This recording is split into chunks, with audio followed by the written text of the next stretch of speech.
네, 안녕하세요. 김정로TV의 김정로입니다. 오늘은 11월 8일이네요. 11월 8일은 세계 도시생활이 날이 되겠습니다. 도시생활. 이 방송을 보시는 많은 분들이 이제 도시생활을 하고 있겠죠. 물론 농촌에서도 유튜브를 볼 수 있는 환경이니까, 농촌에 계신 분도 보겠지만, 어찌됐든, 이 도시에 살고 있는 사람들의 생활이라는 것이, 정말 어떤 의미를 갖는 것일까? 여러 가지로 생각해 보는 그런 소지가 좀 있다라고 봅니다. 제가 봤을 때 가장 중요한 것은 주택 환경이 아닌가 이렇게 생각이 듭니다. 근데 정말 몸 한자랑 편히 누일 그런 진짜 장소가 없다면 얼마나 힘들겠어요. 또 한자랑 누일 공간만 있다라고 해서 또 그게 또 즐겁지만은 않죠. 그것만으로. 왜냐면은 그 사람 사는 공간이 뭔가 좀 쾌적한 환경이어야 된다는 얘기죠. 정말 공기도 맑고 뭐 맑지 않은 공기가 주변에 있다면 정화를 시켜서 맑게 하고 그런 물도 깨끗한 물, 클린 워터, 클린 에어.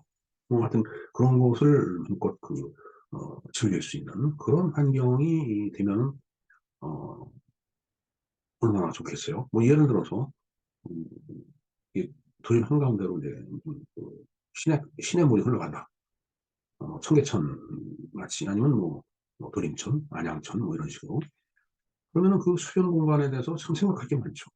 그 수변 공간을 어떻게 잘 정비하고 또 깨끗한 물이 흐르게 하고 이거 정말 모두가 도시 생활의 일부분이죠. 환경을 쾌적하게 만든다는 의미에서.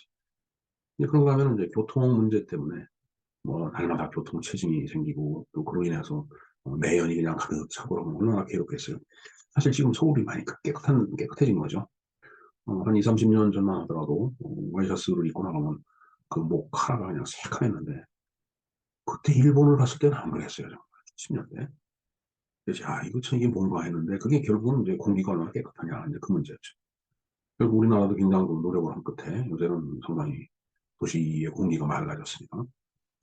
자, 그런 의미에서 봤을 때 쾌적한 공간을 만들고 그다음에 뭔가 탁 트인 공간을 만들고 그다음에 편안하게 누워서 잠을 잘 수 있는 그런 공간, 아파트를 짓는다든가 주택을 짓는다든가 근데 그런 모든 것을 총망라해서 계획을 하고 건설을 해서 사람들이 오가고 들곤하고 잠자고 먹고 하는데 편안하게 만들어주는 것이 또 도시 생활이에요. 그래서 그런 것들을 위한 도시 생활의 날이 오늘이다라는 이제 그런 얘기죠. 자, 그래서 그러한 내용에 대해서 좀 알아보도록 하겠습니다.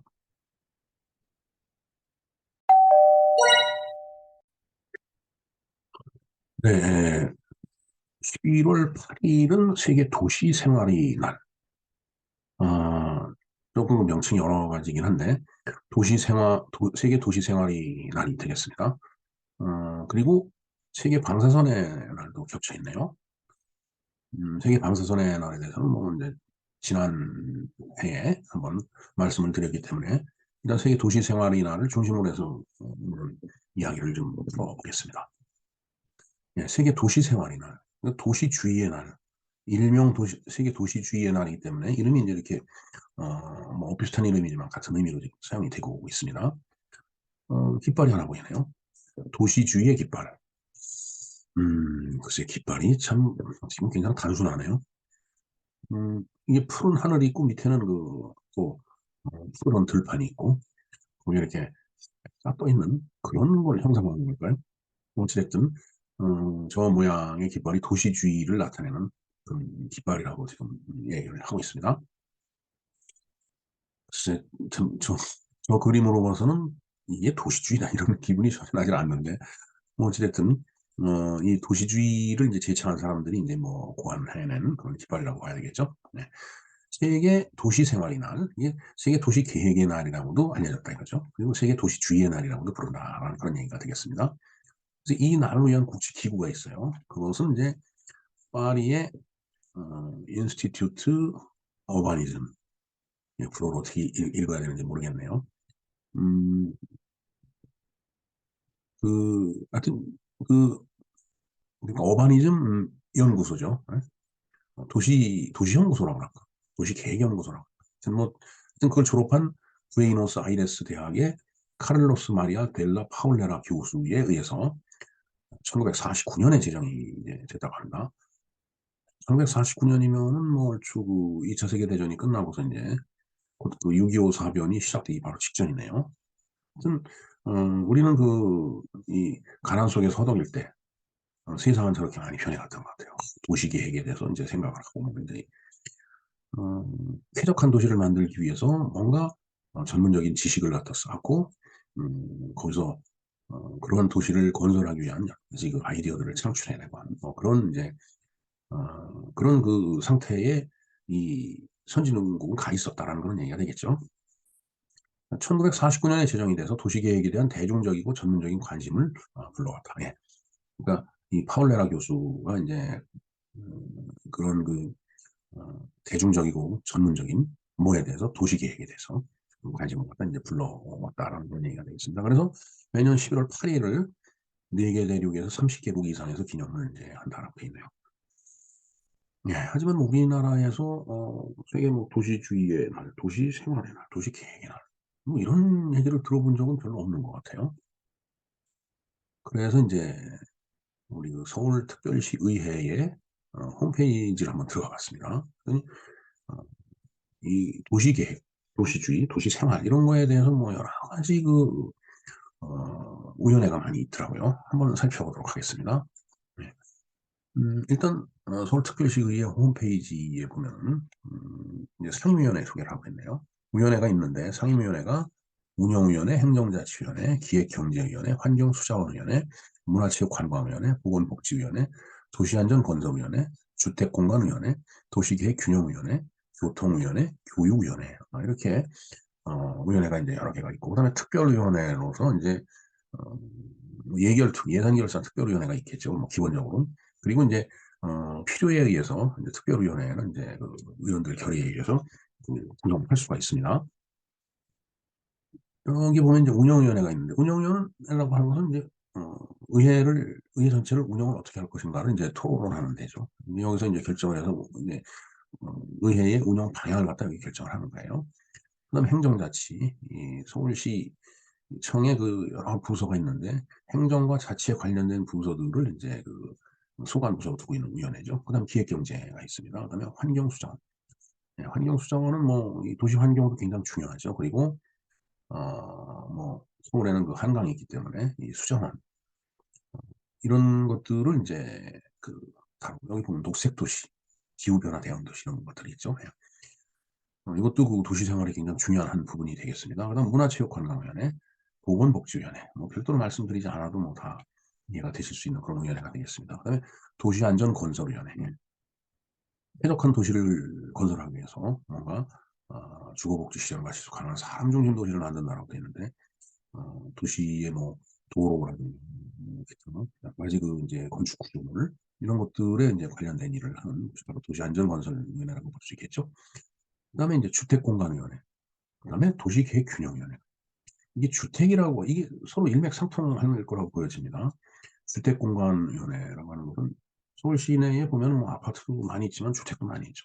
근데 그거에 뭐 조화라든가 그다음에 주택 환경을 어떻게 개선할 것인가, 아파트는 어떻게 구성할 것인가, 뭐 기타 등등 여러 가지를 이제 다루는 데가 이제 주택공간위원회가 될 것 같습니다. 그리고 도시계획균형위원회가 있네요. 글쎄요, 이게 뭐 여기저기서 재개발 신청을 하고 이제 관련된 부서에서 이제 승인을 해서 이제 뭐 재건축이 이제 되고 그러겠지만 이게 난개발이 될 수 있습니다. 여기서 뭐 이런 형태의 건물을 지고 저쪽에서는 또 저런 형태의 건물을 지고 이제 그럴 경우에 뭔가 도시 전체 균형을 맞추기 위해서 도시계획균형위원회 이제 기능이 이제 필요하겠죠. 네, 저도 이 의회에서 근무를 해봤었지만 그때 당시에는 이것이 분리가 되어 있지 않았었습니다. 그다음에 보면 이제 교통위원회가 있고 교육위원회가 있었네요. 네. 제가 있을 당시는 교육위원회하고 이 문화 이쪽하고 이제 이렇게 묶여져 있었습니다. 지금 좀 더 다양화되고 세분화된 것 같습니다. 자, 그래서 도시안전건설위원회를 한번 볼까요? 일단 뭐 작업모가 딱 보이죠. 이게 위에서 뭐가 추락을 하더라도 어, 머리를 보호할 수 있는 그런 보장구가 이렇게 이제 이렇게 그림으로 나타나 있습니다. 네, 얼마 전에 그 괴산에서 지진이 있었죠. 네. 이제 지진이 일어나면은 이제 뭐 낙하물 같은 것들이 있으니까 인제 이럴 때는 이런 안전모를 쓰는 것은 상당히 인제 중요한 일이 될 것 같습니다. 예. 예, 여기에 인제 우연장이 있고 이제 우연들이 이렇게 쭉 있네요. 예. 으뜸 도시 중심이 도시 인프라 조성. 지금 잘 보이지가 않는데 예. 현장 속으로 시민 곁으로 시민께 힘이 되는 민생 중심의 의회를 만들겠습니다. 예. 뭐 서울시의 구호겠죠. 예. 음 그래서 인제 뭐 현장 방문한 그런 그림이 있고 여기 보면은 인제 그 어 상임위원회에서 인제 회의하는 그 장면을 갖다 이렇게 보여주고 있는 것 같습니다. 예. 그다음에 또 중요한 것이 인제 주택공간위원회 아까 인제 그런 말씀을 드렸죠. 예. 여기 보면은 위원장이 인제 민병주 위원장이네요. 여기도 인제 마찬가지로 그런 그 광경을 소개를 하고 있습니다. 여기 보면은 뭐 소관, 법규, 예산 결산, 업무 보고 자료, 전자회의록, 영상회의록, 의회 신문고 기타 등등 들어가서 보면은 궁금한 사항이나 필요한 사항을 여기 가서 찾아볼 수 있습니다. 예. 관심 있으신 분들은 한번 들어가서 어 확인을 해 보시기 바랍니다. 그다음에 인제 도시계획균형위원회가 있죠. 예. 노무현 위원장. 노무현 위원장. 영등포구 제3 선거구가 되겠습니다. 그리고 인제 의원들이 쭉 있네요. 예, 의정 활동도 뭐 다른 그 위원회랑 그 구성은 같이 이렇게 홈페이지를 배치를 해 놓은 것 같습니다. 예. 여기 보면은 이제 10월 30 일이 써 있는데 음 제가 이 영상을 10월 30일 날 이제 찍어서 그렇습니다. 그거는 이해를 좀 해 주시고요. 예. 자 이렇게 서울특별시의회가 있는데 이 서울특별시의회에서 인제 저런 분과위원회가 그 서울이라는 도시를 쾌적한 도시로 만들기 위해서 인제 그 지역 각 지역에서 선출된 의원들께서 인제 열심히 연구하고 공부하고 또 뭔가 의사결정을 하고 하는 그런 일을 인제 하고 있다는 얘기죠. 그래서 도시주의, 도시계획, 도시 이 생활 뭐 이런 말들이 쭉 그 나열이 됐기 때문에 그러한 일을 견제와 균형을 위해서 인제 애쓰고 있는 서울시의회 홈페이지를 들어가서 잠깐 그 일부 내용을 여러분들께 소개를 드렸습니다. 도시주의, 도시계획, 새로운 도시주의 뭐 다 인제 도시를 위한 그런 용어가 되겠습니다. 뉴 어바니즘 위키피디아 위키백과 사전에 인제 이렇게 그 나와 있는데 이 그림을 보니까 참 아름답네요 진짜. 멋있는 그 주택이 있고 그다음에 정원에 꽃이 가득한 아주 그리고 뒤에는 푸른 하늘이 펼쳐져 있는 그런 아주 고즈넉하고 아늑한 그런 멋있는 그런 장면이 되겠습니다.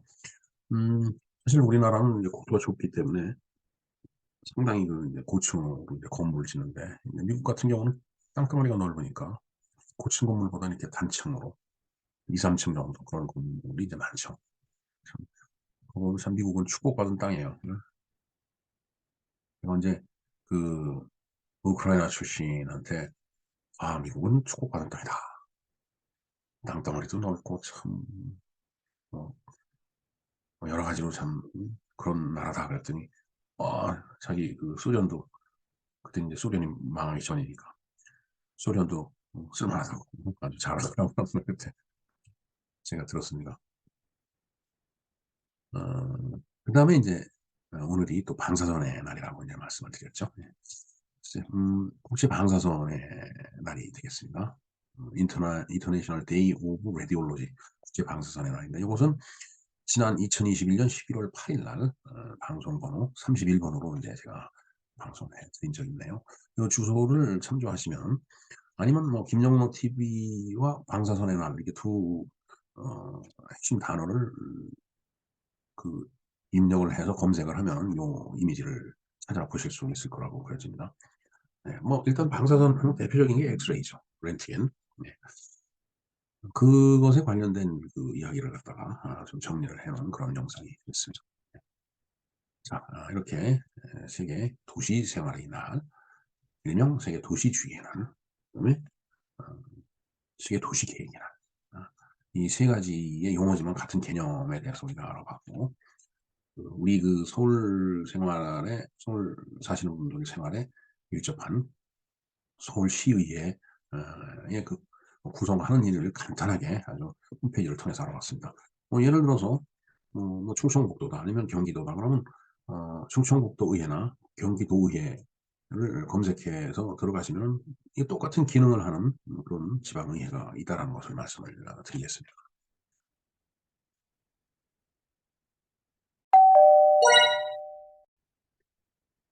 네, 이상과 같이 세계 도시 생활의 날에 대해서 알아보았습니다. 제가 그 대학을 들어갈 무렵이죠. 네. 근데 도시공학과라는 게 이제 그, 음, 몇몇 그 대학교에서 개설이 됐습니다.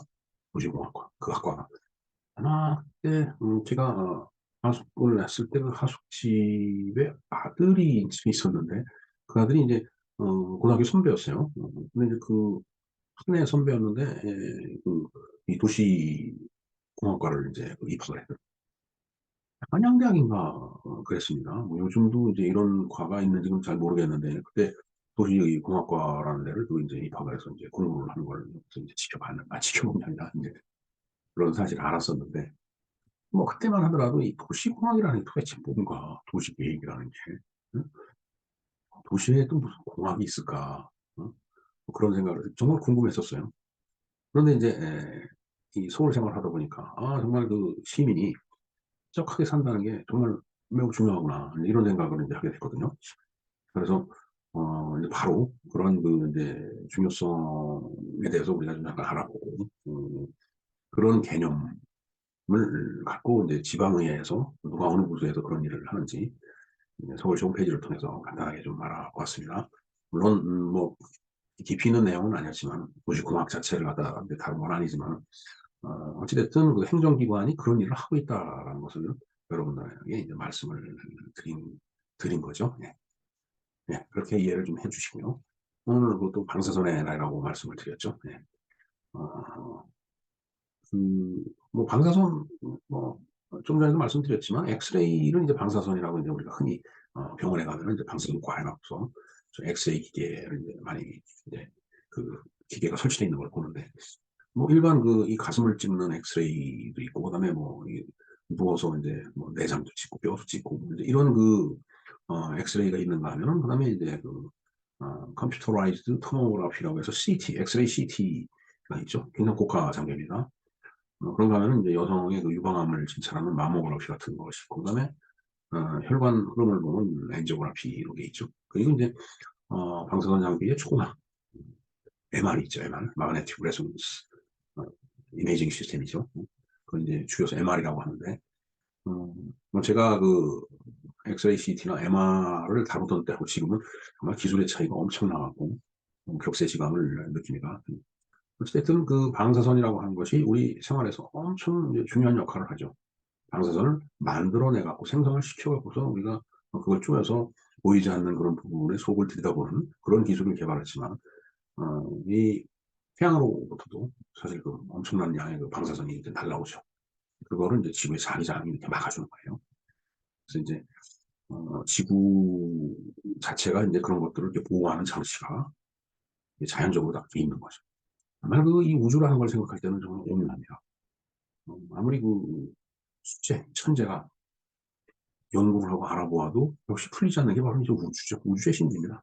그래서 들여다보면 볼수록 아 정말 신이라는 존재가 없을 수가 없구나 하는 생각을 이제 하게 됩니다. 예. 방사선의 날을 맞아서 또 방사선을 너무 많이 쪼이면 뭐 세포가 막 괴사되고 그런 문제가 있습니다. 그래서 엑스레이를 너무 많이 쪼이는 거 좋지 않습니다.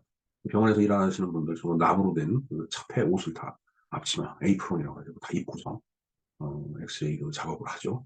환자는 막 잠깐 들어가서 찍고 나오는 거니까 피폭량이 크지 않은데 엑스레이 기사는 24시간 아니 8시간 하루 8시간 거기서 근무를 해야 되기 때문에 피폭량이 크죠. 그러니까 어, 그 나무로 된 그 차폐 옷을 입고서 그 작업을 하고 있습니다. 그러니까 나비 얼마나 무거워요. 정말 그 무거운 갑옷 같은 것을 입고서 일을 하는 거예요, 그분들이. 네, 그분들의 노고도 우리가 좀 알아줘야 될 것 같습니다. 예, 이상 김영로 TV의 김영로였습니다. 감사합니다.